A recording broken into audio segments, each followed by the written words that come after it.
that Tony just talked about, and then heads in to the summit at Mar-a-Lago at the end of March with President Xi Jinping. Speaking to this. Oh, wow. Say it. You guys almost had a chance. All right. You guys. Blake Rutherford, Christian Hanley, in just a few moments, folks, or who knows how long the president will be ultimately speaking, but we can see the president there coming out from the wings and beginning to. See, you can tell he's already enjoying this crowd, giving a quick squeeze to the American flag. This is the home crowd for President Trump, and as you noted, Molly, the president is at his best in terms of a rhetorical performance when he is in front of a friendly crowd. And it is always a performance. It was 2017 that Steve Bannon had a lot to do with the address towards CPAC, and his friendship with Matt Schlapp has certainly grown over the years in his relationship there. As we listen to him now, guy looks pretty rested for somebody who just went to Vietnam and back. And the energy in the crowd, he's about an hour late now, and we'll see how long the president speaks for. Obviously, there's a few different things here. There's the themes to 2020 that we're going to watch for, the attacking socialism and trying to frame the debate as the economy today versus a democratic socialist agenda. And then there is the foreign policy bit in terms of China, which he's talked about before at CPAC, and a report, if you will, post-North Korea. We haven't heard from him publicly, really, since he gave the news conference walking away from the summit with Kim Jong-un. Yeah, so that'll be really the one of the top issues that we'll certainly be looking towards. And, of course, here he is walking the stage. This is something he does at the beginning of his big rallies all across the country in these airport hangars. So it seems like the same theme music, too. Yeah, he kind of enjoys this moment, especially before these friendly crowds. So we suspected that he would come out, take a little walk around the stage before he ultimately went to that microphone. Leland, you just talked about some of the topics he would likely hit. I'm also interested to see if he specifically gets into any of his potential or now announced 2020 competitors, which we'll also be speaking with our Democratic panel here. Who knows? Maybe he'll avoid that. There's plenty to cover, and a lot that he feels that he can crow about. We talked about it, as Tony Katz had mentioned. The economy has been a big one. Unemployment, particularly unemployment for women and minorities. And here, as he steps to the microphone, we'll take a listen to President Trump.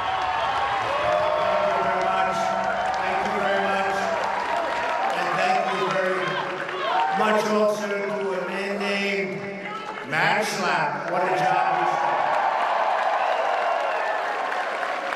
And the CPAC, I actually started quite a while ago in CPAC. I came here, probably made my first real political speech, and I enjoyed it so much that I came back for a second one, then a third, then I said, what the hell, let's run for president.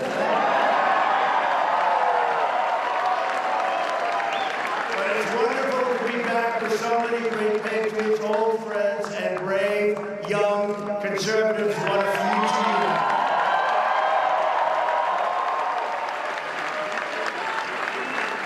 Our movement and our future in our country is unlimited. What we've done together has never been done in the history, maybe of beyond our country, maybe in the history of the world. They came from the mountains and the valleys and the cities. They came from all over.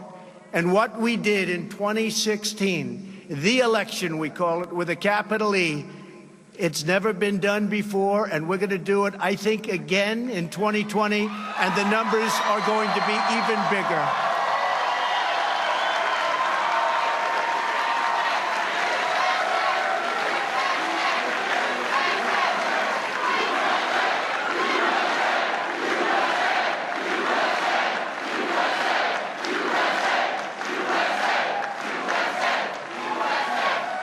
And we all had to endure as I was running.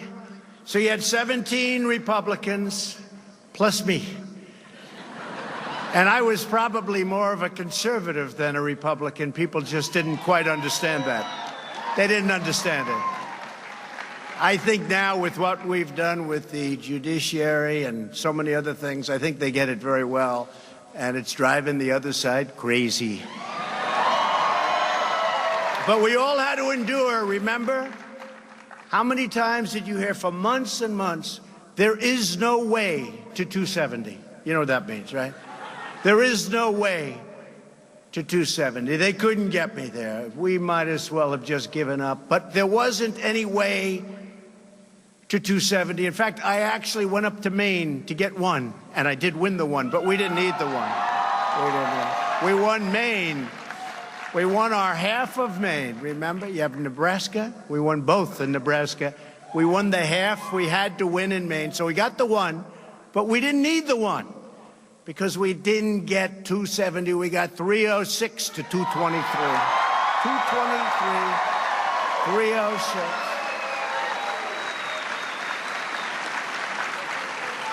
A state called Wisconsin, a state called Michigan, where, by the way, where Fiat Chrysler just announced a $4.5 billion incredible expansion and new plant, doubling their workforce. Many, many car companies have moved back to Michigan and are continuing to do so. Big numbers. Nobody ever thought they'd see that happen. So I think we're going to do even better in 2020. I think we're going to do numbers that people haven't seen for a long time.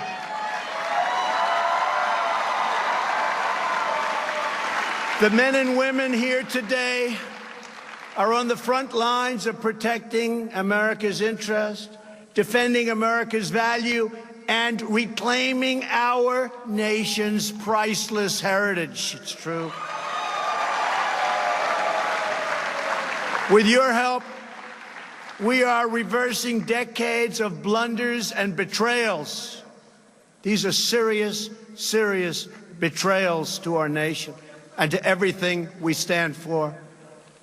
It's been done by the failed ruling class that enriched foreign countries at our expense.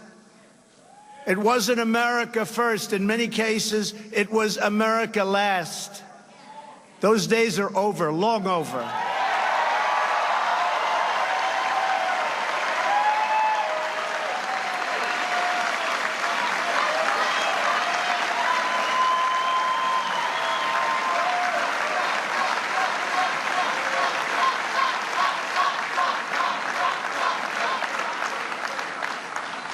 America is winning again. America is respected again. And the world knows it. When I meet with prime ministers, when I meet with presidents, and I get along with them, because they know that what's taken place over many years, not just the Obama administration, long before that, they can't believe themselves that they got away with it. They can't believe it. An impossible thing. And they like me. And the reason they like me, they tell me. They say, Mr. President, I said, as an example, President Xi of China, I have great respect. We have a great relationship. I say, how is it possible that you got away with this for so long? And he said, because nobody ever asked us to change. It's true. When they charge 40% tariffs on our cars going into China, and we charge them nothing coming into our country, when they raise their tariff from 10% to 25% and then to 40%, and they said to me, we expected that somebody would call and say, you can't do that. Nobody called, so we just left it. And I don't blame them. We should have been doing the same thing to them, but we didn't. True. Right? Hard to believe. It's hard to believe. But now things are different. Now we're negotiating with China. They wouldn't negotiate with previous administrations. But I found some very old laws from when our country was rich, really rich. The old tariff laws, we had to dust them off. You could hardly see, they were so dusty. But fortunately, they weren't terminated. We started getting politically correct even back then. But I said, when we were doing the great things, what happened to those laws? And I checked, and I found 301 and 382. I found one 1938, where we can do what we have to do. But, you know, they had a debate it was really a rough time in our country because we had so much money, we didn't know what the hell to do with it. Tough time. It was called the Great Tariff Debate. Mar'19 will look this up. And the problem is with Mark, if I make a little mistake, he'll let us know on Sunday night. I got to be very careful when I talk about this. But it was the Great Tariff Debate of 1888. And the debate was we didn't know what to do with all the money we were making. We were so rich. And McKinley, prior to being president, he was very strong on protecting our assets, protecting our country. And he made statements that others cannot come into our country and steal our wealth and steal our jobs and build their country and not defend our country. We can't do that. We can't ever allow that to happen.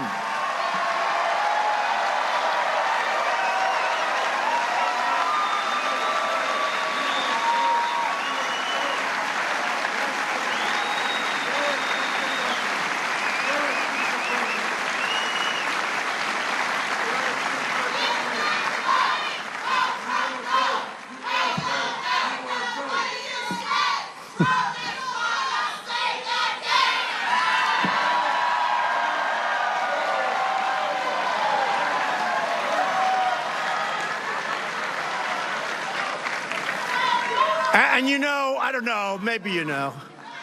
You know, I'm totally off script, right? Thank you, darling. You know I'm totally off script right now. And this is how I got elected, by being off script.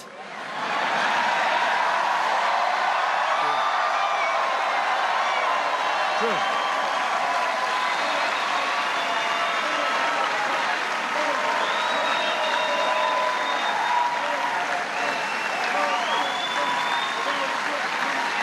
And if we don't go off script, our country's in big trouble, folks, because we have to get it back. And when I look at what's happening on the other side, I encourage it. I say, no, I think the new Green Deal, or whatever the hell they call it,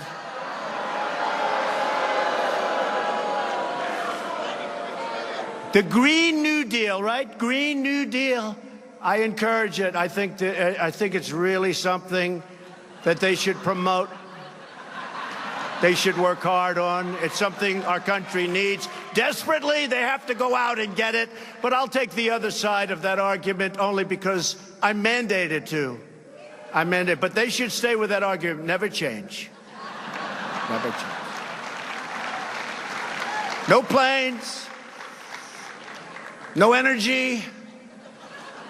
When the wind stops blowing, that's the end of your electric. Let's hurry up. Darling? Darling, is the wind blowing today? I'd like to watch television, darling.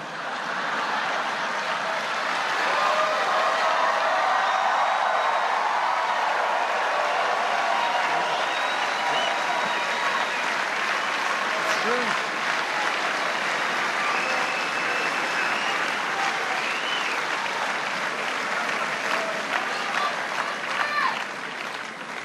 No, but it's true. So the Great Tariff Debate of 1888, and then we had so much money. We could do whatever we wanted. We built forces up that were incredible. Then in 1913, they ended tariffs, okay? They ended tariffs. Somebody got stupid, and they ended tariffs.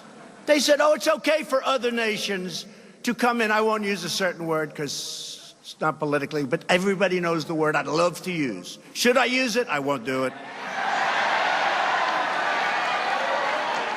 Our great First Lady always said, don't use certain words, please. I say, but the audience wanted me to do it. She said, don't do it.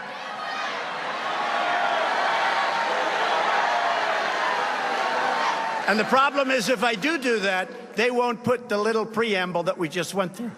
They'll just use the word, and they'll say, isn't that terrible? So I won't use it. I've learned, because with the fake news,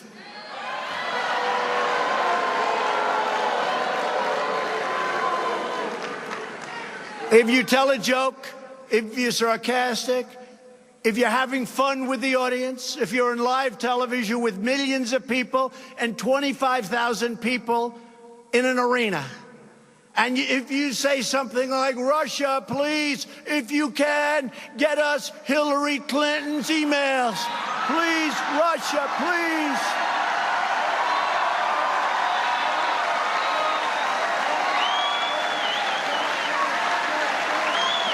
Please get us the emails. Please.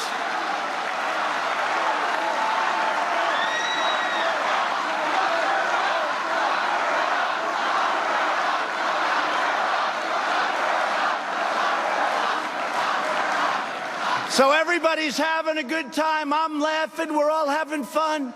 And then that fake CNN and others say, he asked Russia to go get the emails. Horrible. I mean, I saw it like 2 weeks ago. I'm watching, and they're talking about one of the points. He asked Russia for the emails. These people are sick, and I'm telling you, they know the game. They know the game. And they play it dirty, dirtier than anybody's ever played the game. Dirtier than it's ever been played. But the thing that we've done is very special, because on trade and because of tariffs, and I know there are people in the Republican Party and people, really even conservatives, good conservatives, they don't like tariffs. I'm not liking or not liking. The minimum, the greatest negotiating tool in the history of our country. Do you think China would be sending their top representatives over? Right now, China's paying 25% tariff on $50 billion worth of technology goods. I was then going to charge them 25% on $200 billion. Not like 200 million, that's a lot. This is 200 with a B, billion. 200 billion. So, but I was nice because we're having a very strong negotiation, which, if it weren't for tariffs, and I tell this to President Xi, this is nothing to hide. I would never be talking like this because, in theory, it could hurt your negotiating position. But in my case, it can't, because it's true. I was nice, and I left it at 10% on $200 billion, and here's the beauty. We've lost so much money with China, $500 billion a year, and on trade is such a disaster. It's $507 billion a year. China, just one country. We lose with everybody, almost. But China's one country. $507 billion for many years. So the beauty is this. I have $250 billion more to put tariffs on. The numbers are staggering. Billions of dollars right now are pouring into our treasury. And for those of you that haven't done the research, if you look, of the 25%, our country, as it's turned out, because it's now been on there for a long while, and I'm in no rush because I'm fine with it. I'm fine with it. Of the 25 points, we've paid for 4 points, and China's paid for 21 points. Okay, 21. That's what the numbers are. It's very simple. You know, everyone said, oh, it's a tax on our... It's not really. And what China and other countries do sometimes is they will subsidize it. So the tax really is incredible. But what it is beyond everything else, I can negotiate. But then you have senators and a few congressmen, but not Mark Meadows. Where's the great Mark Meadows? He's here somewhere. Man, has he been good?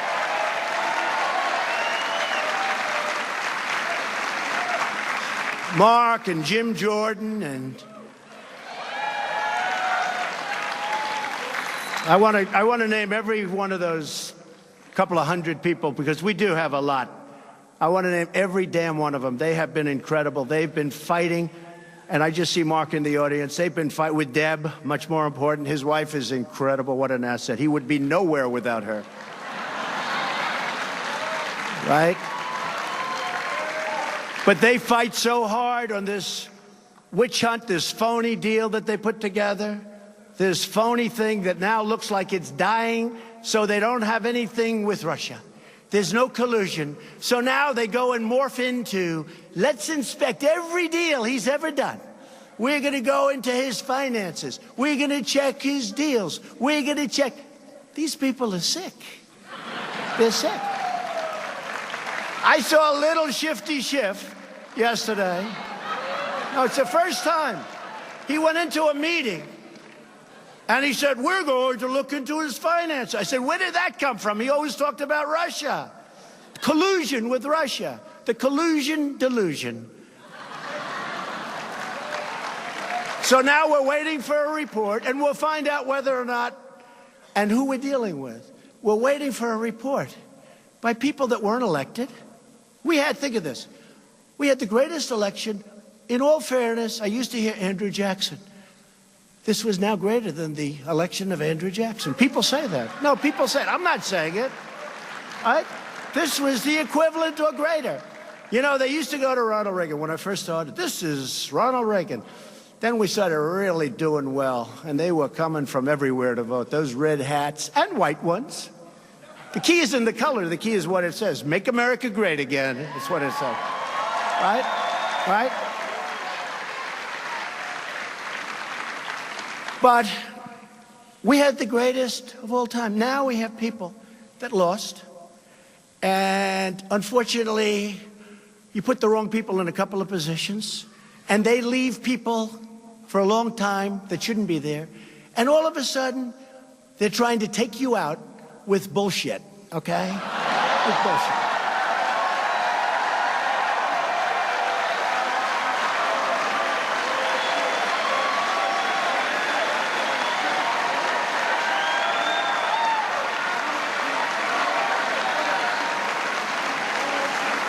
Now, Robert Mueller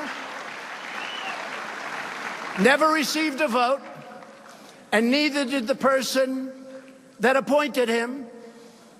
And as you know, the Attorney General says, I'm going to recuse myself. I'm going to recuse. And I said, why the hell didn't he tell me that before I put him in? How do you recuse yourself? But the person that appointed Robert Mueller never received a vote.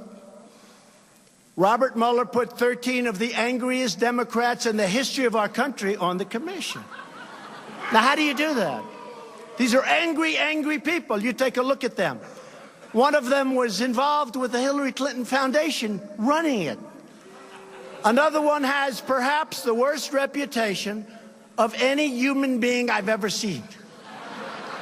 All killers. In fact, it would have been actually better for them if they put half and half, and Mueller can do whatever he wants anyway, which he'll probably do. But we have conflicts. I had a nasty business transaction with Robert Mueller a number of years ago. I said, why isn't that mentioned? He wanted the job as FBI director. I mean, these are things that are out there. They know it. Why isn't that, and I didn't give it to him, why isn't that mentioned?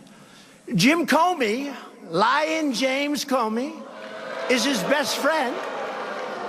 James Comey is his best friend. And those are a few of the conflicts.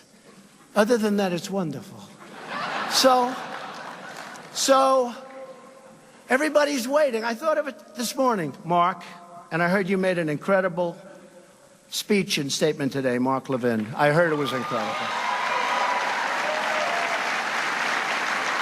And I was on the way, but I'll see it later. I guarantee I'll be watching it later. I have one of the great inventions in history. It's called TiVo. I think it's actually better than television, because television's practically useless without TiVo, right? But I'll be watching it later, Mark. But people that got no votes. But I heard this morning, President Trump is waiting for the Mueller report. I said, wait a minute, let me get this straight. So the Attorney General recuses himself, and I don't fire him. No obstruction. That's the other thing. If you use your rights, if you use your power, if you use Article 2, It's called obstruction, but only for Trump, for nobody else.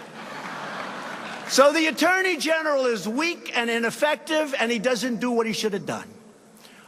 Somebody that never got a vote writes a powerful letter, horrible, about Comey. Every single Democrat said Comey should be fired, or worse if possible. Every Republican said everybody, in fact, when I fired Comey, I said, you know, First Lady, I said, Melania, I'm doing something today. I'm doing it because it really has to be done. He's bad. He's a bad guy. That's been proven now with all of the emails and the text. I'm doing something that has to be done. But you know the good news? It's going to be bipartisan. It's going to be so popular. It's going to be bipartisan.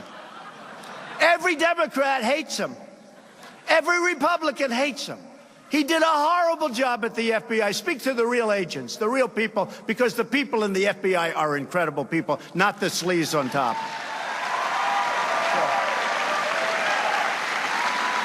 And I said to the First Lady, I said, but you know the good news? The good news is that this is going to be so bipartisan, everyone's going to love it. So we fire Comey, and Schumer, who called for his resignation many times, Podesta, I believe that day, because he still hasn't gotten over getting his ass kicked, okay? I believe that day called for his resignation. That day, Podesta, the great genius of campaigns, he called for the Comey resignation. Others, almost every, I would say, Mark, would you say virtually every Democrat, virtually every, I can't think of anybody that said he's doing a good job. So I said to Melania, the good news, this will be a popular thing. And I fire a bad cop, I fire a dirty cop, and all of a sudden the Democrats say, how dare he fire him? How dare he do this? And that's where we are, folks. That's where we are. We're in this swamp of Washington, D.C. But you know what? We're winning, and they're not. We're winning, and they're not.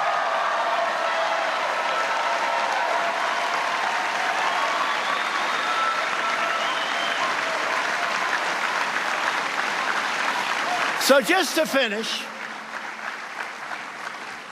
I'll tell you, MatchLab is loving this. He's saying this is a lot more than we paid for. You know, normally you read a few pages and you say, bye, folks. But you know what I like about this? Number one, I'm in love, and you're in love. We're all in love together. We've done something that nobody's ever done, right? It's easy.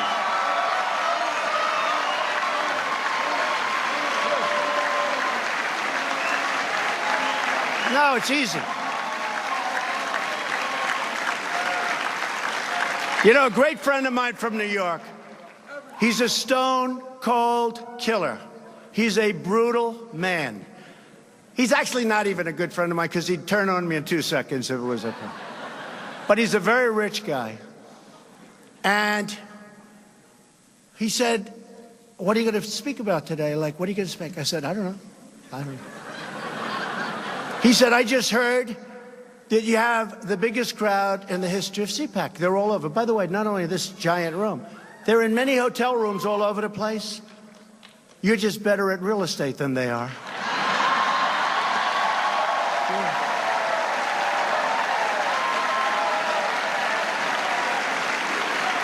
Yeah.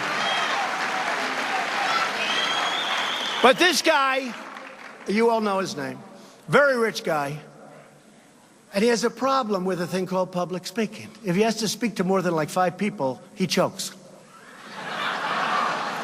He can't breathe, you know. Are you okay? He kills people for a living, meaning mentally and financially. But if there's like an audience of 9, it's like... So he said to me, how the hell do you do that? And I said, it's easy. And the reason it's easy, I really mean this.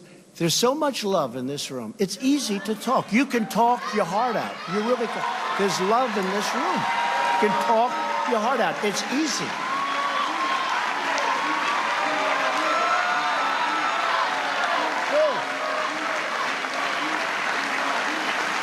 It's easy. It's easy. And we've had that from the day I came down with your First Lady on the escalator in Trump Tower. It's been easy. And you know what?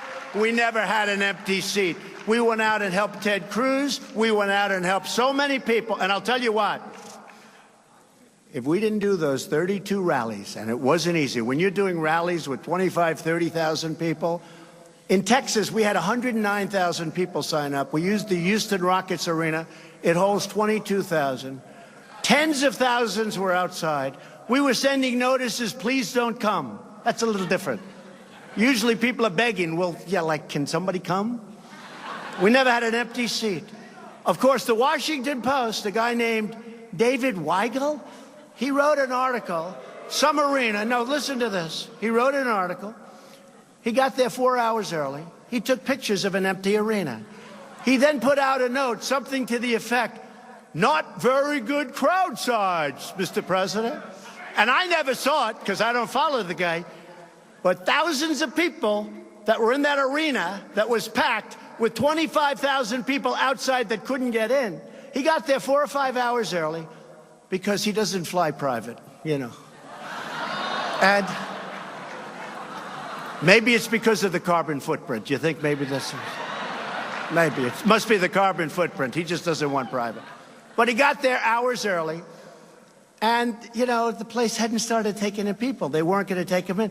So there were virtually nobody. And, you know, whatever it was, 18,000, when you have nobody, it's a little scary looking. So he took pictures. And you know who really got even? Our people. Because they were incensed. We had people sitting on the stairwells. We had people sitting in every seat. I don't think we've had an empty seat since we announced. And from the day we came down the escalator, I really don't believe we've had an empty seat at any arena, at any stadium. It's been an incredible thing. And that's why I say this has never, ever happened before. And now we have to verify it in 2020 with an even bigger victory.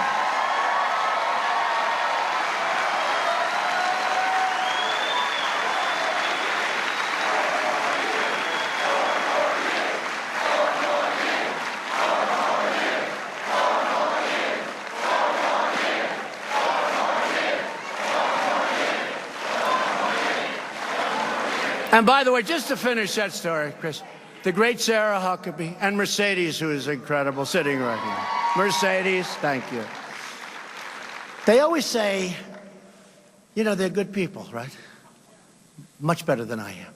They always say, don't bring it up. Don't fight. Don't fight.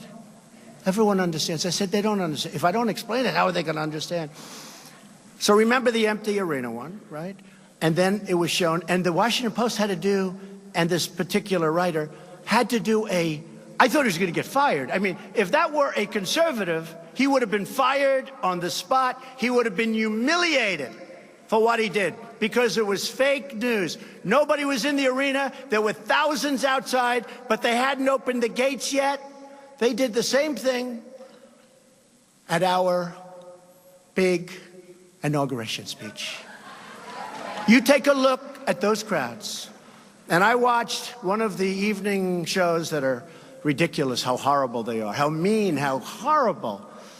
And I watched it by mistake. And they showed.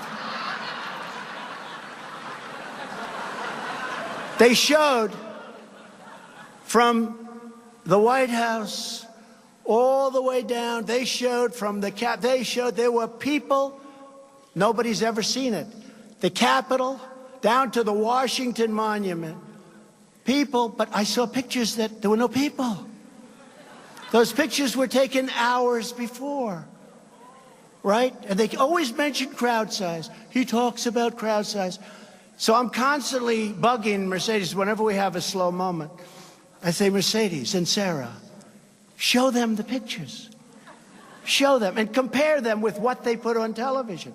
Those pictures were taken hours before. And remember this also, not that Obama would ever do this, but we had fencing all the way down to the Washington Monument, and it was raining, and it was wet, and the grass was wet.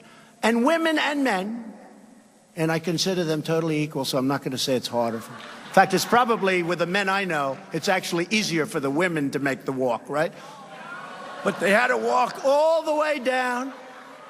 They had to walk with high heels in many cases. They had to walk all the way down to the Washington Monument and then back. And I looked and I made a speech and I said before I got on, I said to the people that were sitting next to me, I've never seen anything like this. Look at that crowd. And it was wide. Wide. We had a crowd, I've never seen anything like it. And I have to live with crowd size. It's all a phony deal, folks.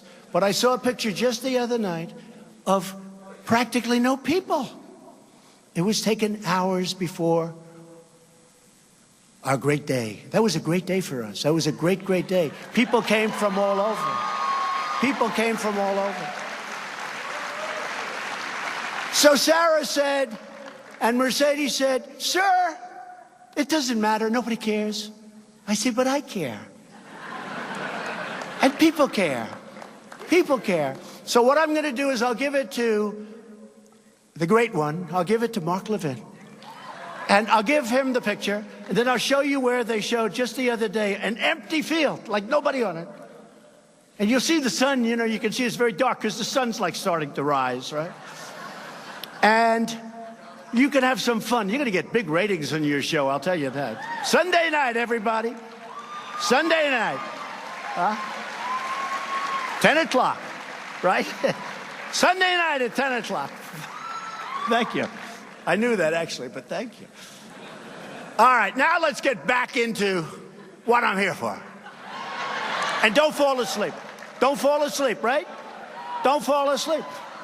You know, somebody said, oh, the speech you made, sir, the State of the Union speech was incredible. I said it was incredible. They said that was so great. And I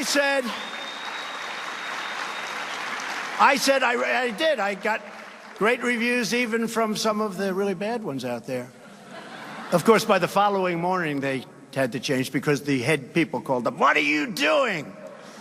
A lot of it's not the people on television, you know. A lot of it's their bosses, which someday we're going to have to figure out why, Meadows, why that is. Because, you know, if you're building a great country, you have the best employment and unemployment numbers we've ever had. More people are working today in the United States than ever before in the history of our country. And you say, why are they upset by that? Why? Why are they upset by it? We've slashed 30,000 pages of job-killing regulations from the Federal Register. That's an all-time record in the history of the United States, even by presidents that are there for 8 years and in one case more. We passed the largest package of tax cuts and reforms in American history.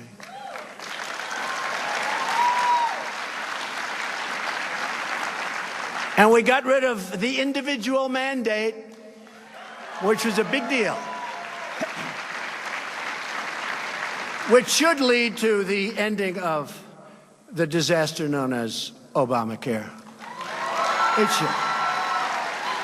The great state of Texas has a case, and it was literally based on the individual mandate. Now that it's gone, I don't know how they rule against it. Now we'll have to find out. But that'll soon be up in the Supreme Court of the United States, I hope. And we're going to see what happens. And then we're going to get together with the Democrats and come up with really great health care. Okay? Really great health care. And one of the other things we did in our tax package is ANWR, perhaps the largest field in the world, oil and gas. I got it approved. And I didn't want to get it approved for a certain reason, because I thought somebody treated me very badly. Very badly. Don't get that vote very often. And I said, you know, I don't want to get it. Then I get a call from a friend of mine. And he's in the oil business. He's not asking for anything, but he really is a knowledgeable guy when it comes to oil and gas. He said to me, hey, and they all call me Mr. President. I have friends that for 35 years, hey, Don, how you doing? Hey, Donnie, I love you, Donnie. For 35 years, now they call, Mr. President, sir. How are you? I have a friend, very rich guy, Richard Lefrak in New York, builder, good builder. He calls me all my life. Hey, Don, how you doing? I've known this guy so long, from kindergarten. It's true. Hi, Don, how you doing? How's everything? And now I get a call the other day. Mr. President, how are you, sir? How are you? I said, Richard, lighten up. Lighten up. Call me Donald. Richard, call me Donald. You've known me for, I don't want to say because I don't want my wife to hear the number. But it's true. Actually, that's true. That's actually true. Richard came up. He said, I've known your husband for 65 years. I said, don't say that. I say 20, 25, 30. Don't say 65 years. But I said, Richard, call me Donald like you always do. Call me Don. Okay, Don. Okay. He gets his breath. 2 minutes later, Mr. President. But maybe that's a good thing. That's called respect for the office, right? Maybe that's a good thing, right? Many of my friends.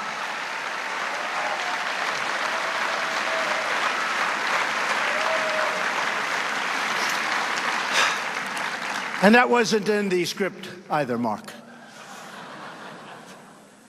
But we're renegotiating right now horrible trade deals that we're cracking down, and we are really doing a number, cracking down on countries that cheat and standing up for the American worker for the first time in many, many decades. Many decades. Our workers have been treated horribly.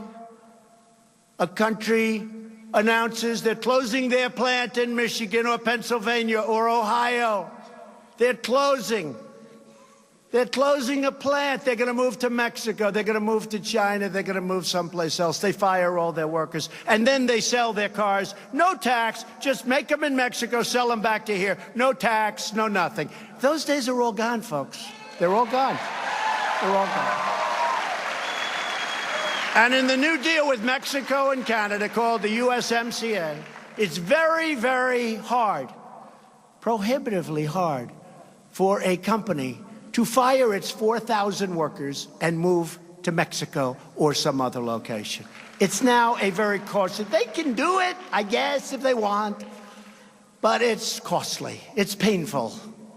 It used to be almost, I've been talking about this for a long time. I used to say it's almost like we're giving them an incentive to leave our country. Again, I'm for America first. That wasn't for America first. And we have great companies that are now moving back to our country. They're coming back in. They're coming back in. And by the way, you know I'm building the wall. We're finishing the wall. We got a lot of money. It's in the thing.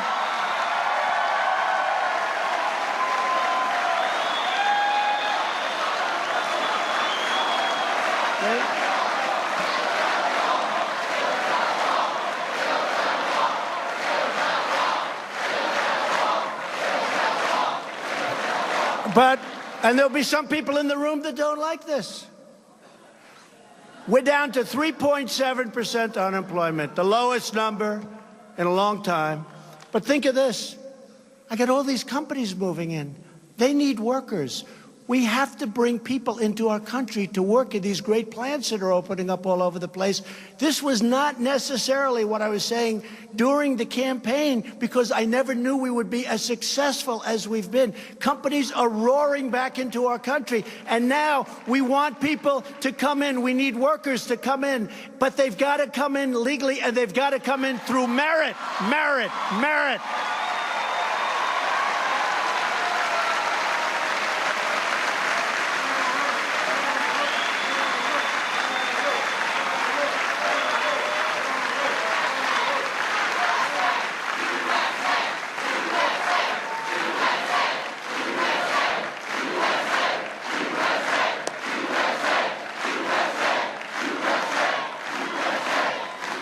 They've got to come in through merit. They have to be people that can help us. They have to be people that can love our country, not hate our country. We have people in Congress, right now, we have people in Congress that hate our country. And you know that. And we can name every one of them if they want. They hate our country.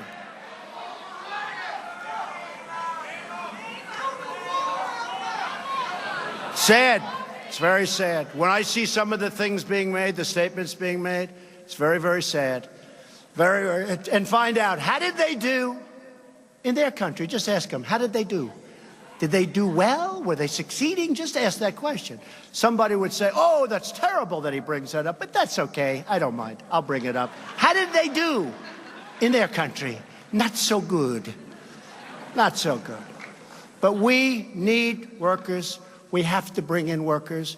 One other thing, because we have a lot of people here that are important people in terms of votes. We have some senators, we have some congressmen. When a senator tells us that he's a free trader, so am I. I'm a fair trader, I'm a free trader. But when a senator said we can't do tariffs where we make a fortune, or at a minimum, we're able to use this tremendous power that I found. Tremendous, old stuff, nobody even knew it existed. I'm able to use it at a minimum to negotiate great and fair trade deals. They wouldn't even be talking to us because it's so one-sided. Last year we lost 800, this is for many years, almost $800 billion on trade. It's not sustainable. You can't do that. And now we're making great trade deals. But when some of the senators, good people, I think they're good people, I just don't understand the thinking. So I say India is a very high tariff nation. They charge us a lot. When we send a motorcycle to India, it's 100% tariff. They charge 100%. When India sends a motorcycle to us, we brilliantly charge them nothing. So I want a reciprocal tax, or at least I want to charge a tax. It's called a mirror tax, but it's a reciprocal tax. Now, here's what I don't understand. I've had a lot of people, Lindsey Graham, I said, Lindsey, it's not his thing necessarily. It's not the thing that he's most adept at, but he's adept and he's smart. I said, Lindsey, if they charge us 100, I like a reciprocal. They charge us, we charge them. He goes, that makes sense to me. And then he gets on to judiciary and things that, frankly, he likes and finds very interesting. But he's a smart guy, and he said, I'll never forget. It took me about a minute, which is a long time. I did a bad description. It's so easy. They charge 100, we charge nothing. Now we have reciprocal, so it's 100. But what happens now for those that really think about tariffs and don't like tariffs for whatever reason it might be, and that's okay, what's going to happen is, in many cases, instead of 100 and 100, you're going to have 0 and 0, so you won't have any tariff, okay? It's going to happen. That's going to happen. But you have to start working on some of the senators that say, I can't approve this deal. I say, you know what, I want to just charge India, as an example, I'm using India, but India is a very high tariff nation. I mean, nobody knows it because nobody knows what they're doing in Washington. But India is a very, very high tariff nation. And they charge tremendous numbers. So they charge 100, so I say, I'm not going to charge 100, but I'm going to charge 25%. And I hear there's turmoil in the Senate because we're charging 25. So I call a couple of the guys up. I say, fellas, listen, they're charging us 100. For the exact same product, I want to charge them 25, and I feel so foolish charging 25 because it should be 100. But I'm doing 25 only because of you. I want to get your support. Sir, that's not free trade. Where do these people come from? Where do they come from? Where? Where do they come from? I need your help. I need your help, the voters' help. Where do they come from? So it can only be one of two or three things. Number one, I know they're very smart people. I know they are. And I even like some of them. But they're smart. So we take that out of the equation. So and I know they don't have evil intentions. And the other thing could be, I guess, maybe, these companies are all owned by people. And these people are very generous. Campaign contributions, they're very, very generous people. Can that be possible? I don't think so. I hope not. Because we're talking about our country. We can't allow a country to charge us 100% and we get nothing for the same exact product. For one thing, they don't respect us. They think we're stupido. They don't respect us. But let me tell you something. The world respects our country again. They respect us.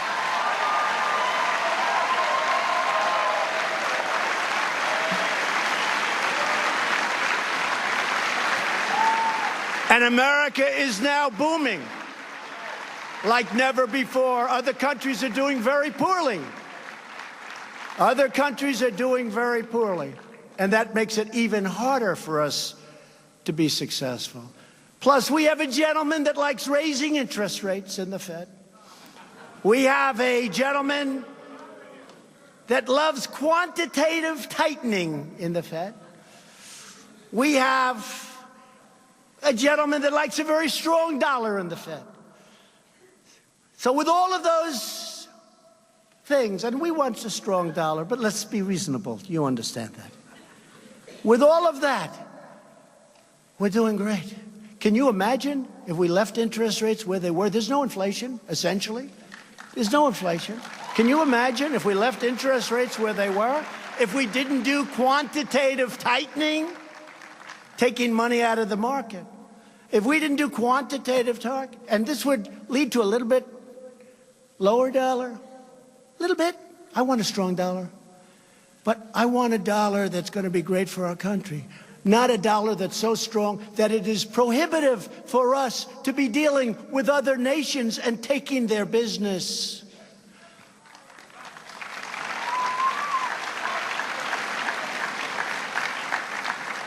Since the election, we've created a number that if I would have said during the campaign, the fake newssters back there would have said, this is crazy. 5.3 million new jobs, including over now 600,000 beautiful, brand new manufacturing jobs that were never going to come back to our country.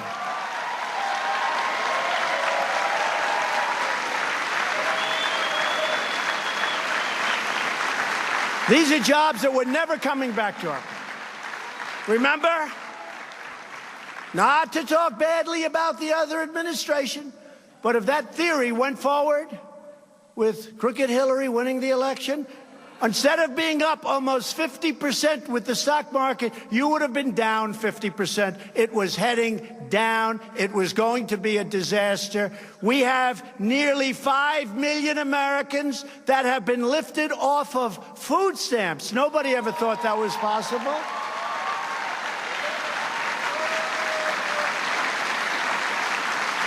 The unemployment rate has reached the lowest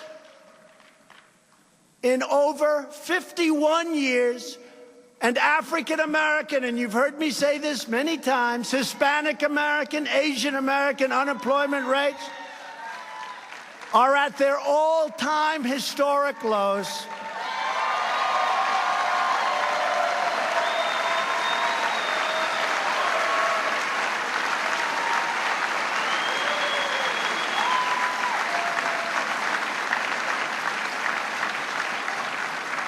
And African-American income has reached an all-time high. So when I'm on the debate stage with one of these maniacs,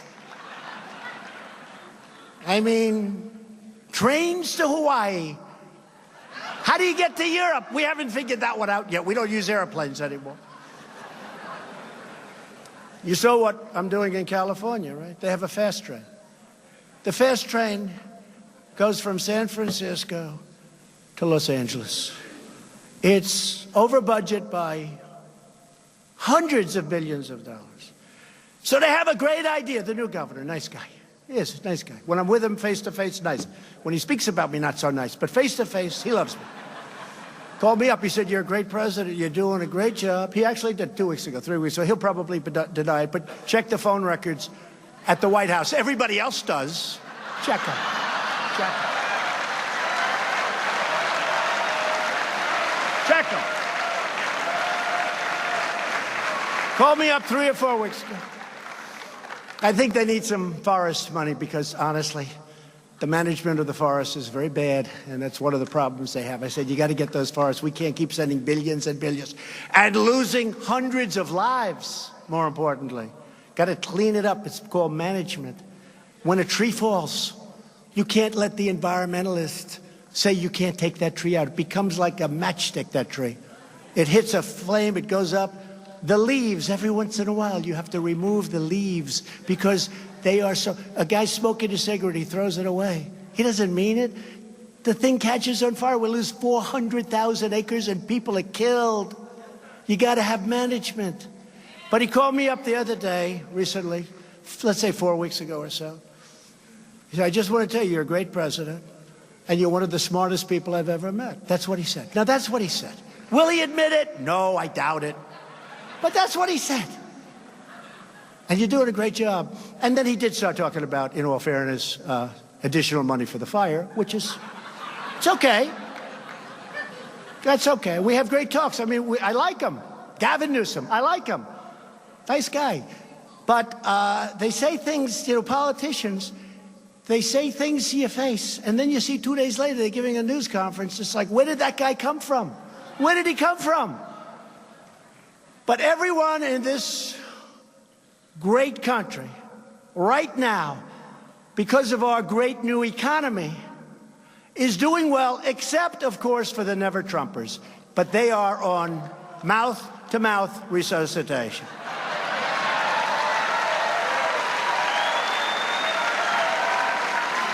It's mouth-to-mouth.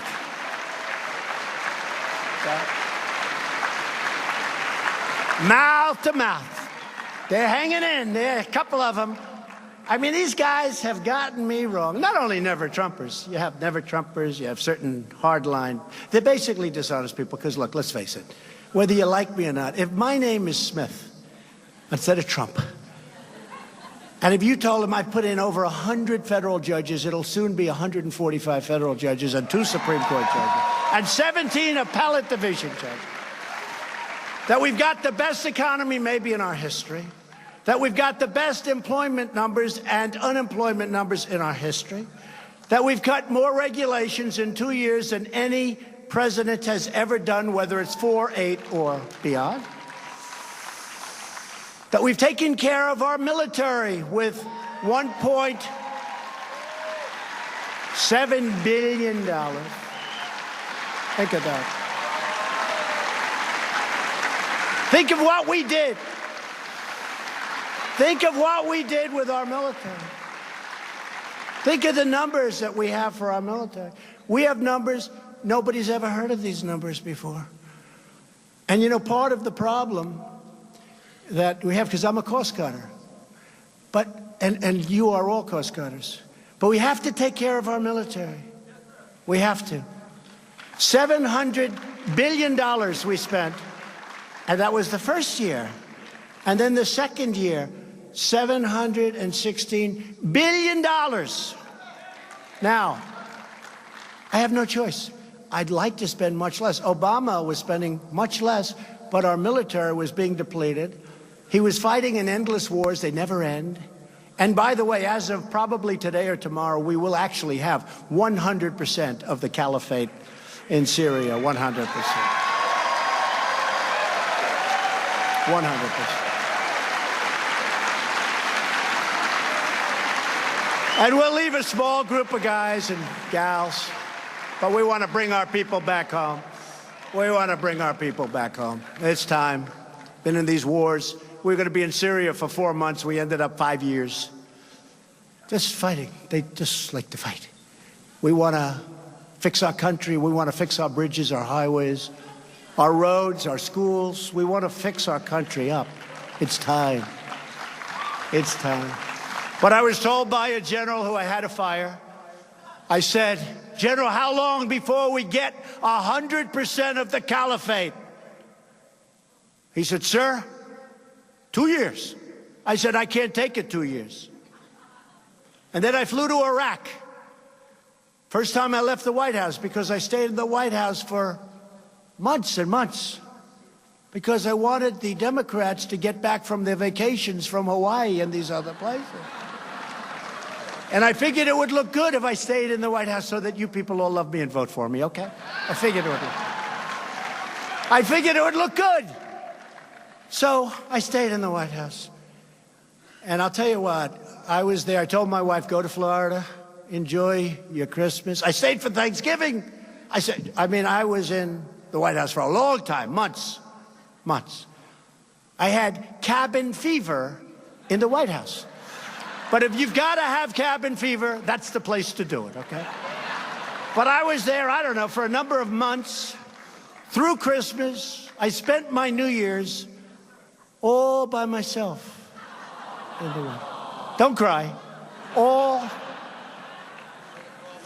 It was me and about 500 men and women outside with machine guns.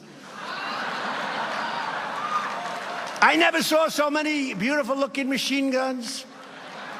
I'd look at that equipment, I'd say, man, they sit in the trees, they sit on the lawn.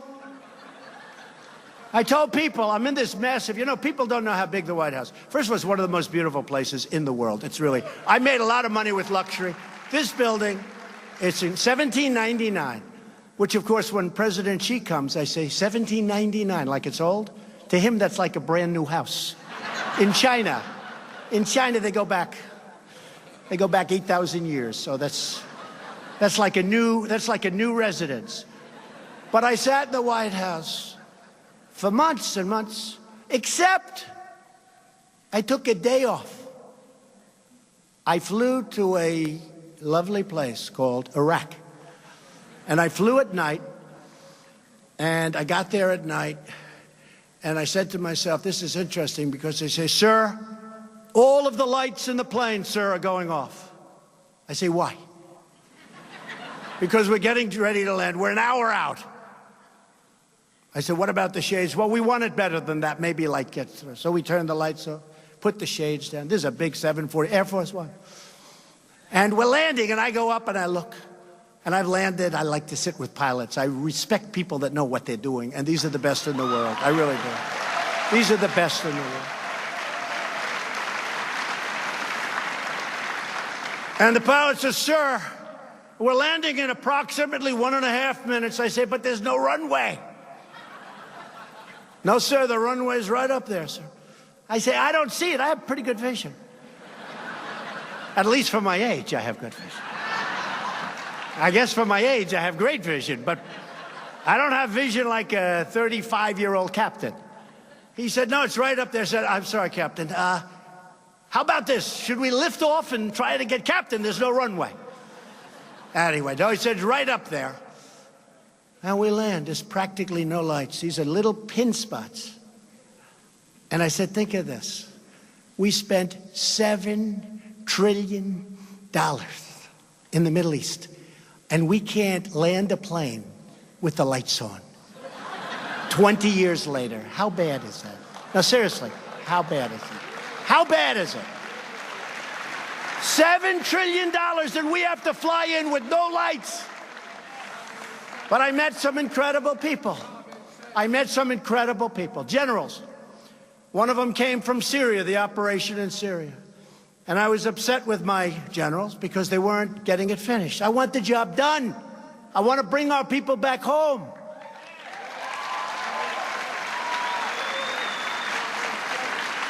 It's not fair.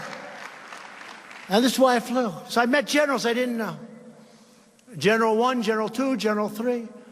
I mean, these generals, there's no person in Hollywood that could play the role. These guys are like perfect people. I said, what's your name? Sir, my name is Raisin. What the hell kind of a name? I said, Raisin, like the fruit? He goes, yes, sir, Raisin. What's your last name? Kane, Raisin Kane. I said, you gotta be kidding. It's true. Raisin Kane, I just made him a big star. Just like I did with Mattis when I said, we're gonna give you a new nickname, because Chaos is not a good nickname. So we changed his name. Called him Mad Dog. But it wasn't working too well. Mad Dog wasn't working too well. So what happened is I flew to Iraq. I wanted to meet the people on the site, because I learn more sometimes from soldiers, what's going on, than I do from generals. I do. I hate to say it. I tell that to the generals all the time. But I didn't have to go there. I didn't have to go there, because I meet, and I land at this airport, the most incredible thing. We must have spent $3 billion building it. It's one of the reasons I don't want to leave Iraq so fast. I said, how do we leave this thing? So I have Raisin Kane, 3 other generals, colonels, sergeants, and I said, bring the cameras, I'm going to make a movie. This is the most incredible thing.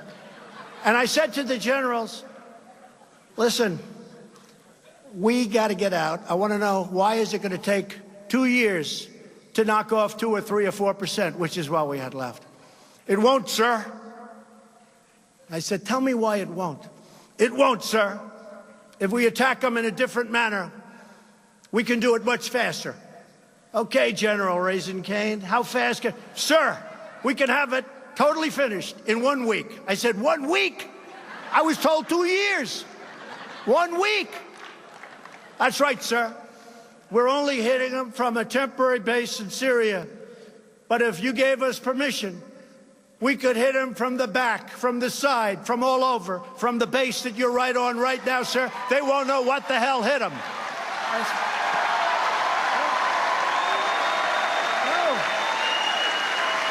They won't know what the hell hit them, sir.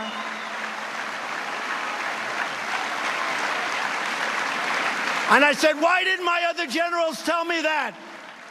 Why didn't they tell me that? I said, did you tell them that? Not our place to say it, sir. They come in from Washington, sir. We have to take orders. You're the first one to ask us our opinion. True. It's true. True. True. So I went back and I said, I'm going to get back to you soon, Raisin. I think you're great. I like you, Raisin Kane. But I did say, I said, well, hey, listen, we're in Iraq. Isn't that very far away from... I was here in a very short time, sir. I flew right in. Of course, he's taking a plane that goes 2,000 miles an hour, you know. But incredible. What you learn from being on the site. My father was a builder. He always used to say, nobody ever got rich by sitting behind their desk. It's true. It's true. He'd say, you got to be on this site. You got to be with the contractors. You got to see if they're ripping you off. You got to collect every nail that's dropped. Every piece of wood, you can sell it. You got to be on the site. You got to see while they're building, while they're under construction, is that wall straight or if it's crooked? And you have to fix it before they build it, not after they build it when you rip everything down. True. You don't get rich by sitting behind a desk, so I didn't want to do that. And I'm in the White House and I was lonely. I said, let's go to Iraq. And I had a hell of a meeting in Iraq. And I'll tell you, those generals, not just Raisin Kane, General Kane, those generals were great. They were great. They knew their stuff. They were gung-ho. And it is true. I mean, you talk central casting, these guys, you couldn't, I mean, it's incredible. They had a master sergeant there. I could take him right now, bring him to Hollywood, make a military movie, and he's the star of the movie. That happened once before, you know. That did happen once before. Remember? They brought a man in, a sergeant, a drill sergeant, to teach some actor how to be a drill sergeant.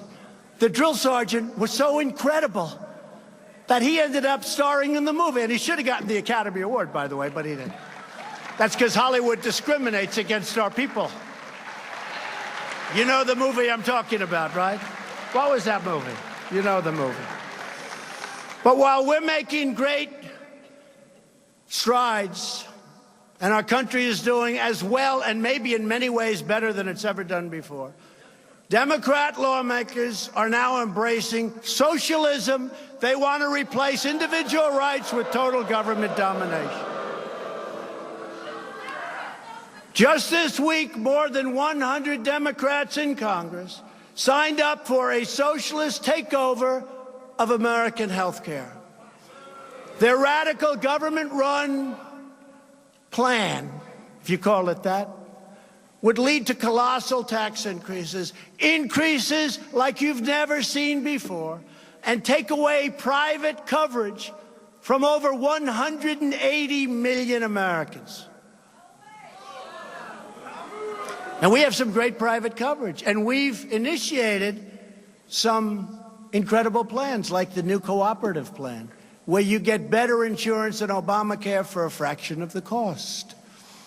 But perhaps nothing is more extreme than the Democrats' plan to completely take over American energy and completely destroy America's economy through their new $100 trillion Green New Deal.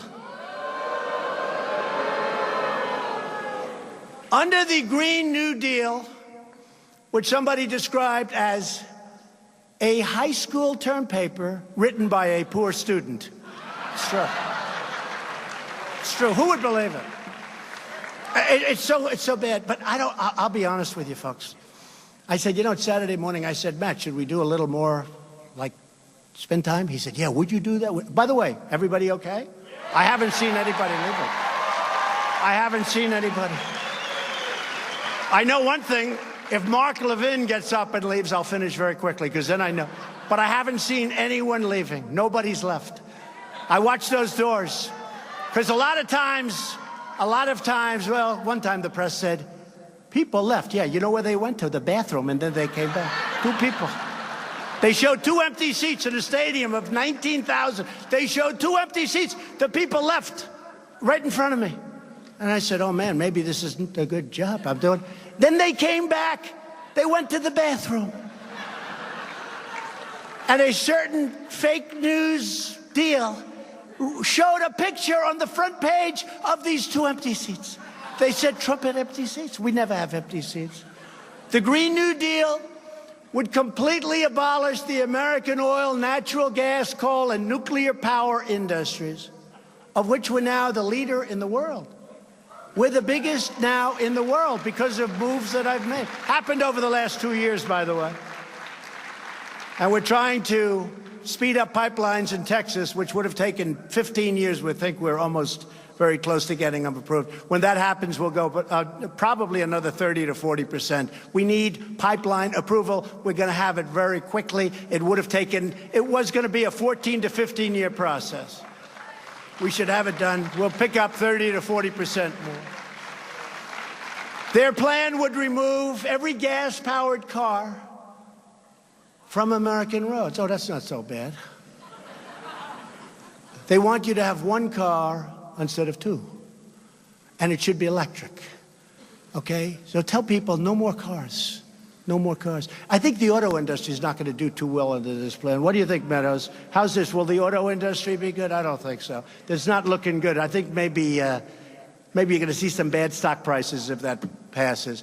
It would end air travel, but you'll get on a train. Don't worry about it.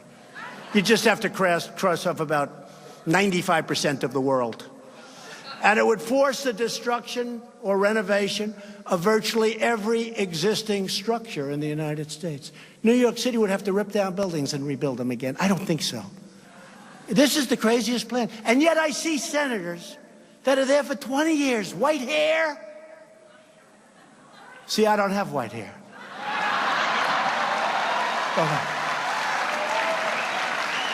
I don't have white hair.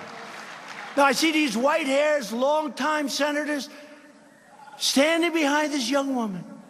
And she's ranting and raving like a lunatic. And these senators, yes, I agree with this. Yes, I agree. The crazy female senator from the state of Ohio, the state of Hawaii, right? She's like a crazed person. What she said about men is so bad. What she said about men is so bad. But she's standing in the hallway. And she didn't know too much about the plan because she's, you know, she can't understand that plan. Which probably makes her smart, actually. Now, this is the senator from Hawaii, and they're saying to her, what do you think? Well, I don't know how people are going to get to Hawaii, but I'm in favor of the plan. I don't get it. I don't get it. I don't get it. So she's in favor of the plan, but you won't be able to get to, well, we can take boats, I guess. We'll go back to boats. This is the new Democrat platform for the, and I don't want to talk them out of it. I swear, I don't. This is a killer. I got to get off this subject. I want them to embrace this plan. I want them to go and sell this plan. I just want to be the Republican that runs against them. Could that be?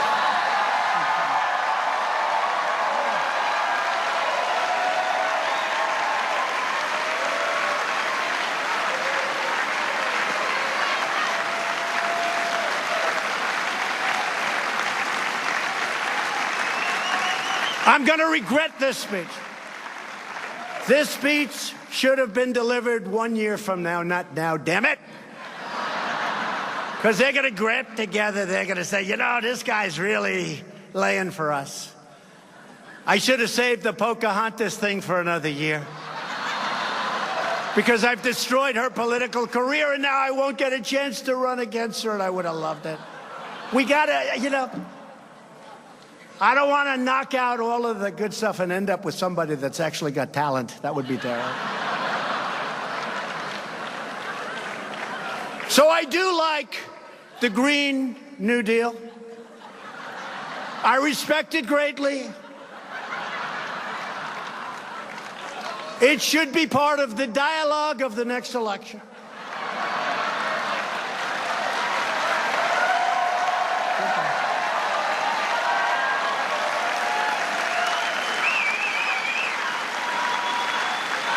And I think it has tremendous promise and tremendous potential for the future of our country. Socialism is not about the environment.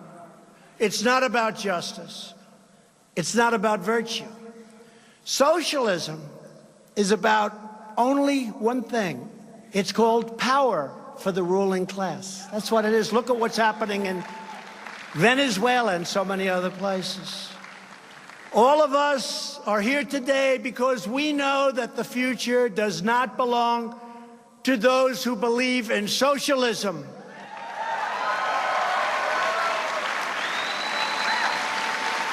And I heard yesterday a great speech from our Vice President, Mike Pence, talking about this very subject and talking about it beautifully.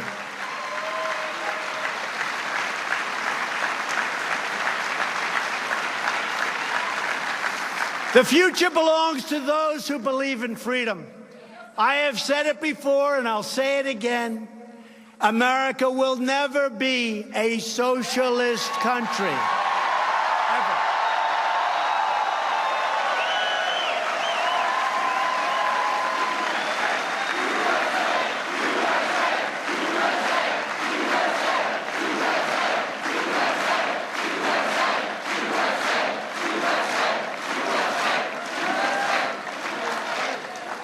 Young Americans. I love young Americans. Speaking of young Americans, Candace, stand up. Candace is getting married. Stand up. You've been incredible. Thank you. Your whole group has been great. You're getting married. Seems like a nice guy to me. Congratulations. You've been so great. Thank you very much, Candace. Thanks. And Charlie, what a job you're doing. Where's Charlie? Where's Charlie? Where is Charlie Kirk? Because he has done an incredible job. Thank you very much, Charlie. But young Americans like you are leading the revival of American liberty, sovereignty, and self-determination in the face of left-wing intolerance. The anger, the unbelievable anger, I see it every day. Fortunately for you, it's mostly pointed at me. You have the courage to speak the truth, to do what is right, and to fight for what you believe, and keep doing it.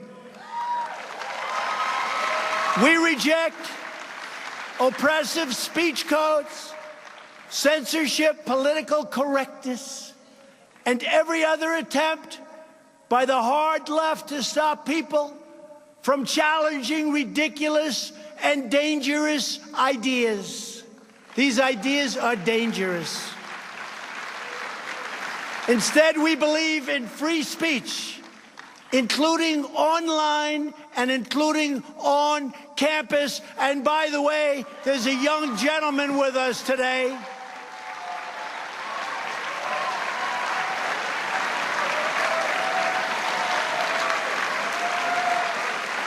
There's a young gentleman. I turned on my television the other day, and I saw somebody that was violently punched in the face. Violently punched.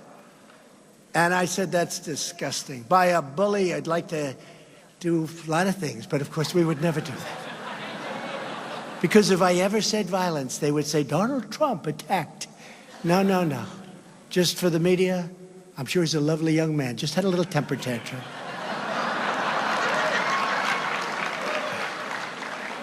I've been there before with those people. I don't want to do it again. So, the man's name is Hayden Williams.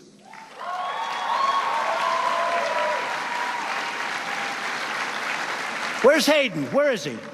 Where is he? Hayden, come up here, please. Come.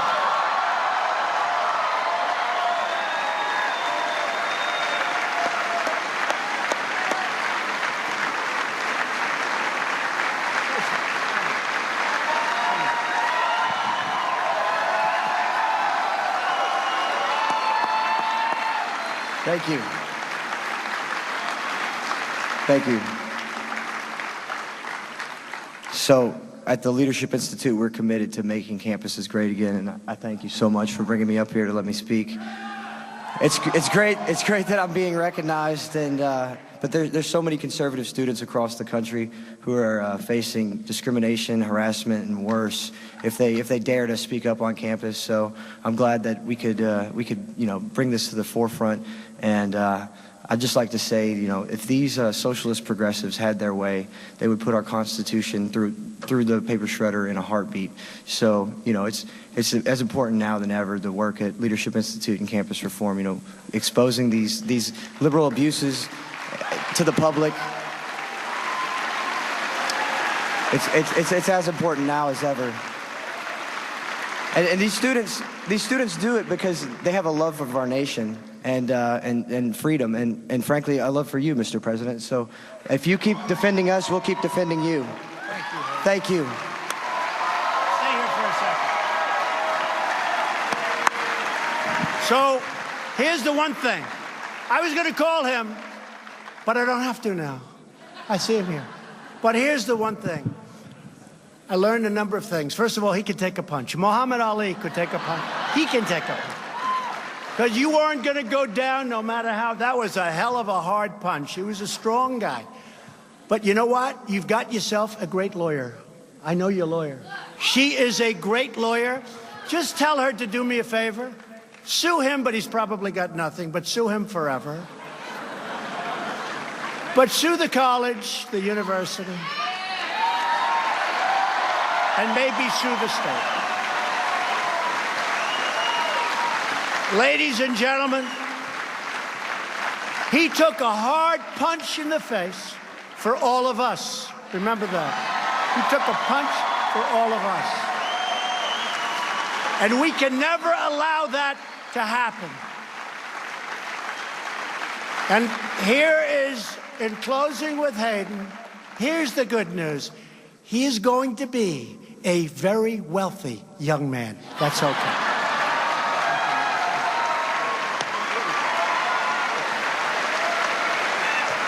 Go get him, Hayden.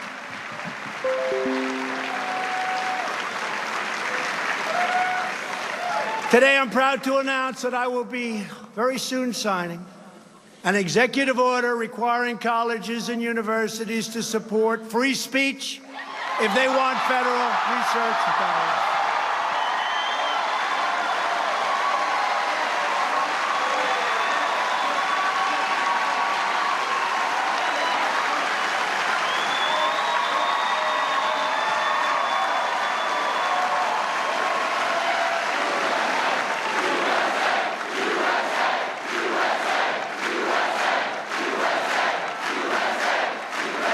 If they want our dollars, and we give it to them by the billions, they've got to allow people like Hayden and many other great young people and old people to speak.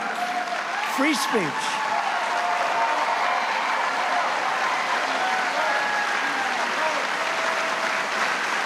And if they don't, it will be very costly. That'll be signed very soon. Every day we're restoring common sense and the timeless values that unite us all. We believe in the Constitution and the rule of law. We believe in the First Amendment right.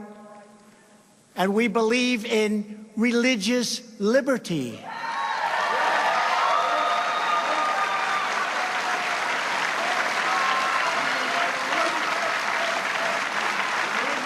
And we believe strongly in the Second Amendment and the right to keep and bear arms.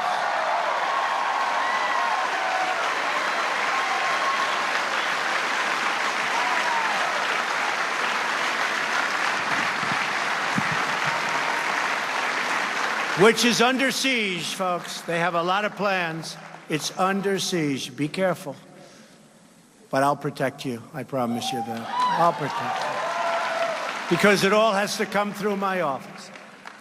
And we hopefully are going to be here for 6 more years, so you're in good shape.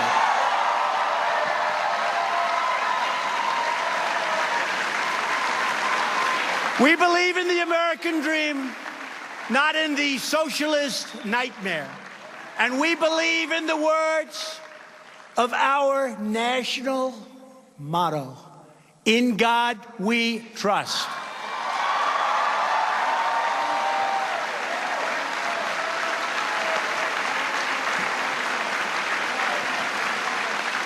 Every day, my presidency will defend American families. We will defend America's workers, our great, great cherished workers that now we're taking care of. They're not losing their jobs. We're creating those jobs. We're not letting those companies destroy their lives anymore. We will defend the American way of life. And we will always defend America's borders, because without borders, as I've said many times before, we don't have a country.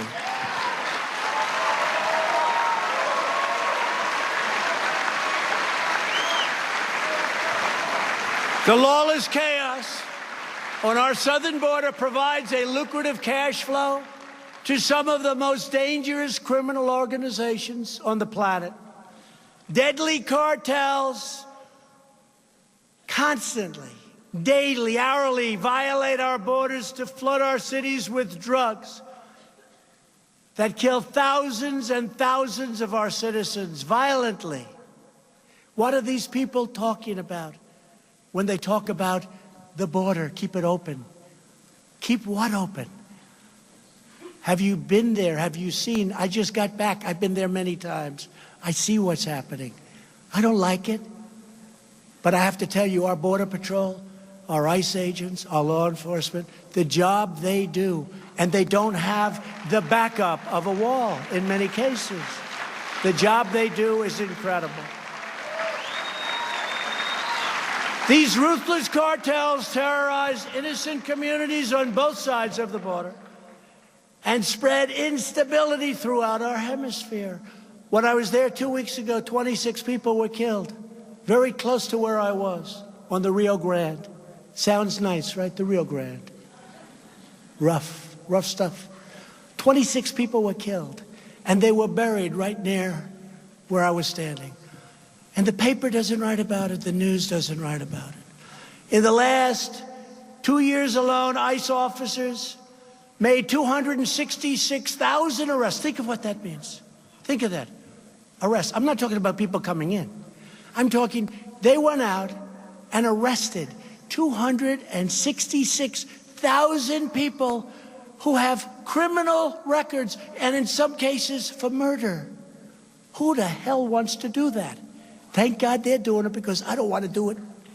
It's dangerous, it's hard, but they love our country. And they're tough people, but they love our country. Including those charged or convicted of approximately 100,000 assaults, 30,000 sex crimes, 25,000 burglaries, 4,000 kidnappings, and 4,000 violent murders. These are people that ICE is going in and getting, and either putting in jail or ideally bringing them back to other countries and letting them put in jail, because we don't want them. We don't want to have to pay for them for 50 years. You want them to pay a price, but we don't want to have to pay for them for 50 years. And all the nonsense you hear about the people that come in illegally are far better than the people we have. It's not true, folks, okay? It's false. It's false propaganda. Right? One recent study from FAIR, F-A-I-R, found that illegal aliens are incarcerated at 3 times the rate of legal residents. Those are the numbers. And if you look at prison population in federal prisons, these federal prisons the number is staggering. The number of illegals, far, far, far greater than any proportion of our population. But you don't hear that. You hear like these people are the greatest people in the world. Just ask the angel moms, how good are they? Those great angel moms who are treated so badly. So badly. Incredible people. But the simple reality is that every crime committed by an illegal immigrant is a crime that should never have happened in the first place.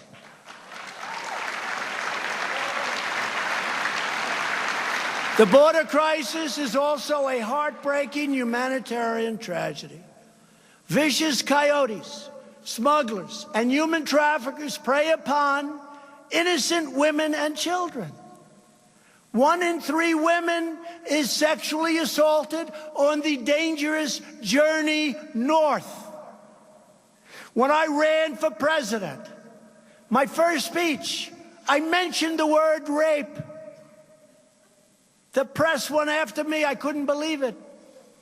I said, will it be like this always? The answer was yes. It even got worse. From day one, I mentioned the word rape. If you look at that speech,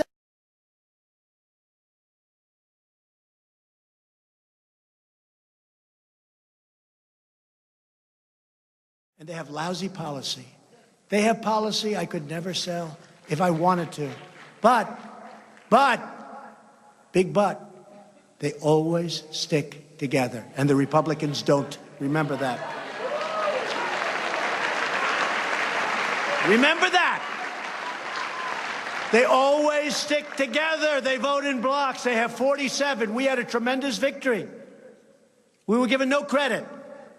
I can't go and campaign for all of the people in the House. Too many. And guys like Meadows wins by so many points, he doesn't need any help. He doesn't need. I said, Mark, you need any help? No, I'm okay. He'll win by 30, 35. They're okay. These guys, you know the funny thing?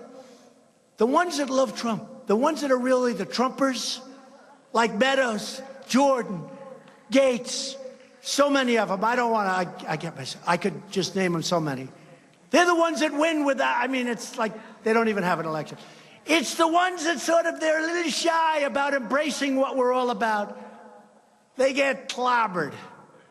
They get clobbered. Take a look. Those are the ones that get clobbered.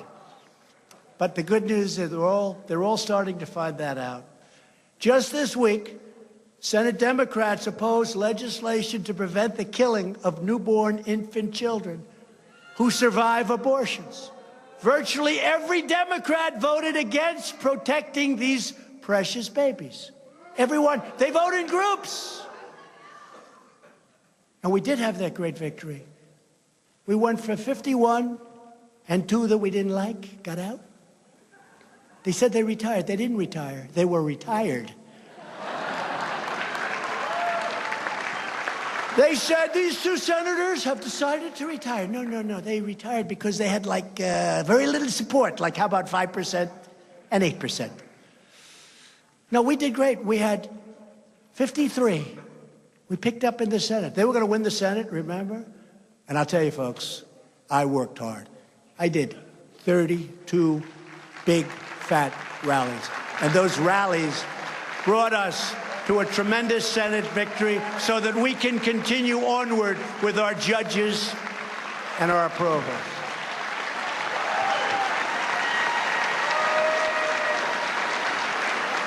And the fake news back there, they love to say Donald Trump suffered a big defeat.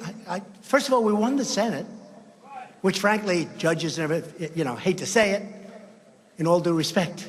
For us, the Senate, far more important. I really worked hard. But think of it. We won the Senate, and we had this tremendous victory. We get no credit at all. Wait till you see what happens. They say Donald Trump suffered a humiliating defeat. I said I wasn't running. And one of the commentators, and I appreciate it, on one of the shows where they were saying how I suffered a defeat, this commentator said, excuse me, he didn't run. Not all our candidates were exactly great, let's face it. You can only do so much. But wait till you see what's happening when I do run. And what they don't say is, Governor of Ohio, great guy, Mike was down 6, he won by 7, with 1 day, right? He was down by 6, 1 day into the election. I went out, I campaigned, worked hard, made a speech. Jim Jordan was there. Everybody was there. It was a fantastic crowd, like this, and all the people in the other ballrooms that are waiting for us. And he ended up winning. He was down by 6. He won by 7. 1 day. Then we have Georgia, the governor of Georgia. Great guy. Where's Georgia? Great guy. He was losing in the primary by 10. I got a call from David Perdue and Sonny Perdue, 2 great guys. Could you endorse him? I said, let me check. And I checked him. He was a Trumper before Trump was a Trumper. And I said, I love this guy. He's down by 10. He won by 40. You believe that? I endorsed him, Mark. He won by 40. Then he had a tough race against the new star of the Democrat Party. Not Democratic. It's Democrat. We have to do that. It sounds prettier when we use Democratic. I hate to say in the speech, the Democrat Party, because it doesn't sound good. But that's all the more reason I use it, because it doesn't. They should change it because it sounds much better. Rhetorically, it's much better. Much better. But then he had an election against their star, who followed me after the State of the Union address. I didn't think she was great. But she's their star. And who showed up? Oprah Winfrey, Michelle Obama, and President Obama. And they campaigned for her, and they worked so hard. And all our man had was Trump. And we kicked their ass.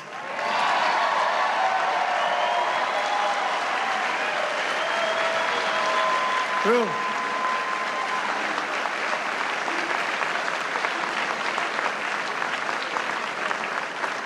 We had a rally at the airport where 55,000 people showed up to the airport. It was one hangar. They had 3 other hangars that were full. They went so far back. The problem was they gave the press, like these guys, they gave the press too good a location because the people behind them couldn't see properly. I was so angry. But we had 55,000 people show up. I said, you're going to win the election. He won the election. He won it fairly easily against their star. And now David Perdue is going to win for senator in 2020. And then we had Florida and many others. And we have a candidate, Ron DeSantis, a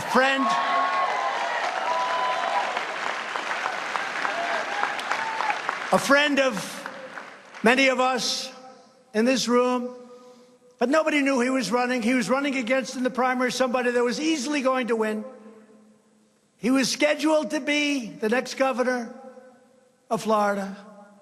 But Ron's been great to me on the witch hunt.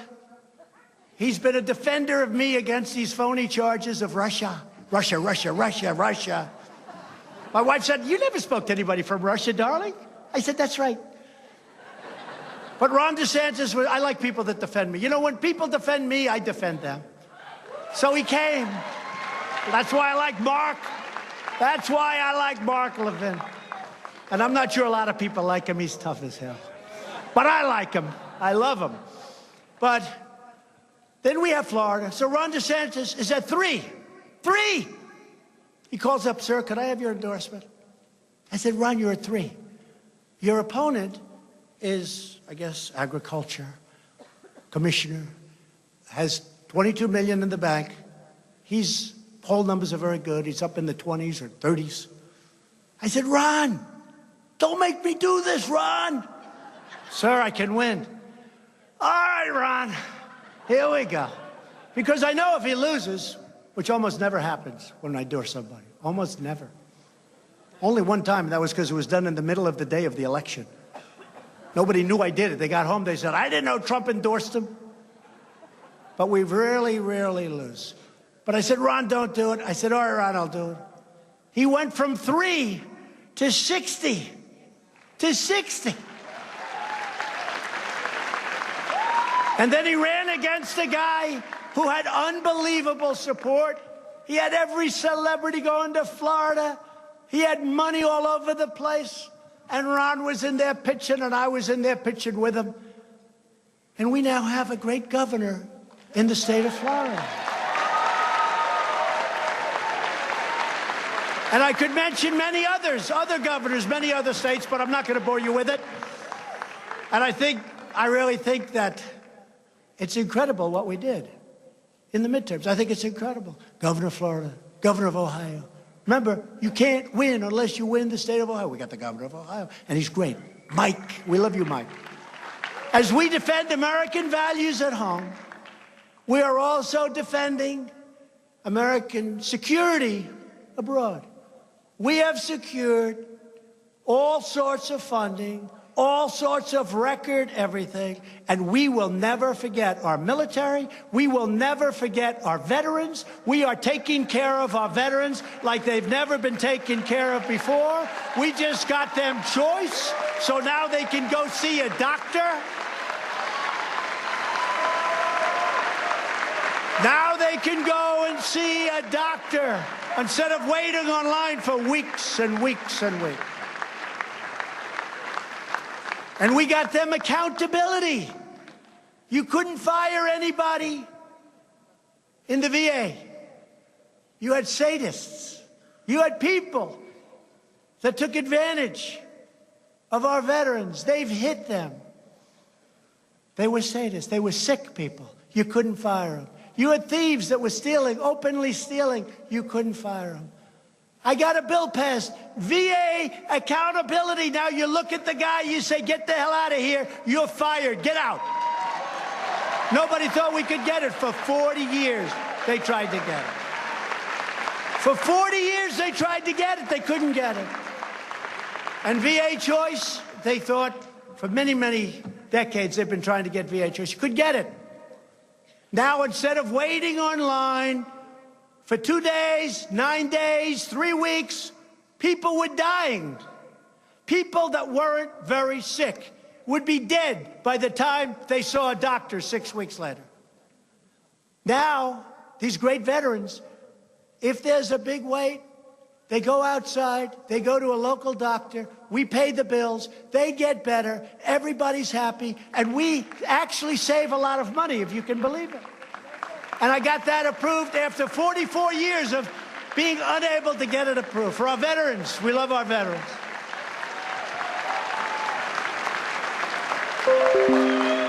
And just in finishing up, as you know, I just returned from Vietnam, where I had very productive meetings with Chairman Kim Jong-un. Very productive. We get along. We've developed a good relationship, very good, and made great historic progress. And I do get a kick out of all these people in previous administrations. Donald Trump should not, under any circumstances, be doing this or that. You know, they tell me how to negotiate. These guys died. One administration gave billions of dollars to him and got nothing. And we haven't given him anything yet. I look forward to maybe doing something at some point. But I know one thing, I'm going to get other countries to give. Maybe not us, but I'm going to get other countries to give. And if it all works out, if it all works out. But I had to walk, because every once in a while you have to walk. Because the deal wasn't a deal that was acceptable to me. I don't like these deals that politicians make. They make a deal just for the sake of doing it. I don't want to do that. I want to make a deal that either works or let's not make it. But the one thing we have done is we have no testing, no missiles going up, no rockets going up, no nuclear testing. We got our great people back. We got our great, great people. And that includes our beautiful, beautiful Otto. Otto Warmbier, whose parents I've gotten to know, who's incredible. And I'm in such a horrible position because in one way, I have to negotiate. In the other way, I love Mr. and Mrs. Warmbier, and I love Otto. And it's a very, very delicate balance. He was a special young man, and to see what happened was so bad, was so bad. And a lot of what I do with respect to North Korea and any success that we hopefully have, and we've had a lot, we're given no credit. They don't remember that in the last days of the Obama administration, rockets were flying all over the place. Nuclear testing was going on. Mountains were being, these are big mountains, they were being shoved over 3-4 inches. People thought it was massive earthquakes, then they found out, no, that was nuclear weapons, nuclear testing. So much. We're getting the remains back of a lot of our soldiers from many, many years ago. Mike Pence was in Hawaii. It was one of the most beautiful ceremonies. We made a lot of progress, and we'll continue to make progress. And I really think what we're doing there is very important. But we actually had a walk, but I think we had a very good meeting. And in fact, when I came home, they put out a statement that actually they were willing to do much less on the sanction front. But you see, that's not what happened there. So already I think we're negotiating. And I'll tell you this, North Korea has an incredible, brilliant economic future if they make a deal. But they don't have any economic future if they have nuclear weapons. It's really a bad thing for them. So we'll see how it all goes. But I think it's going well. I think we learned a lot over the last couple of days. And again, the relationship seems to be very, very strong. And that's an important thing, especially when we're dealing with this kind of a situation. For years you watched as your leaders apologized for America. You saw that? Would you like to apologize? No, I'm not apologizing. Now you have a president who is standing up for America. After decades of building up foreign nations, we are finally building up our nation, and we are doing it with American hands, American grit, and with beautiful, beautiful American steel.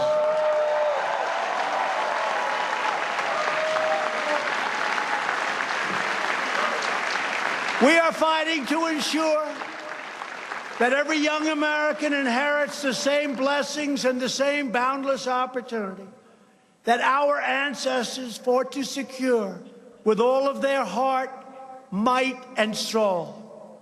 Now more than ever, we need the proud men and women of CPAC. And I want to thank everybody here because it is incredible. Your organization is incredible. Matt and Mercedes, incredible. You're energized, you mobilized, and you're engaged. We need your voice. We need your patriotism. We need your commitment. We need your incredible spirit. On the 4th of July, we are having in Washington, D.C., a great tribute to America. I hope you can all come. 4th of July, keep it open. We want to bring millions of people into the city, and we want people to come who love our country. Those are the people we want. The 4th of July. A salute to America. Now is the time to embrace the promise of our history. Now is the time to defend our American legacy. And now is the time to seize our glorious destiny. And by the way, I'm watching those doors. Not one person's left, and I've been up here a long time. I said, Matt, is that okay? He said, I love it. Don't leave. But not one person. So if you hear tomorrow when they read, people left. Nobody left early. There hasn't been one person that's left. But when you read it, you just say, fake news. This magnificent nation will always be the home of those who cherish life, who love liberty, and who defend the sacred rights given to us by Almighty God.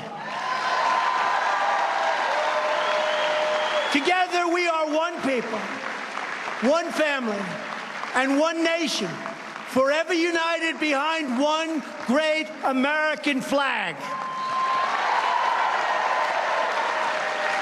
Thank you to everybody in this room and to all of the other rooms all over the campus and all over the country. We're hooked in all over the country. Thank you very much. I want to thank CPAC. What a job they've done. What a job Matt Schlapp and his family have done in such a short period of time in bringing this to a level like it's never been before. God bless you. God bless the United States of America. Thank you very much.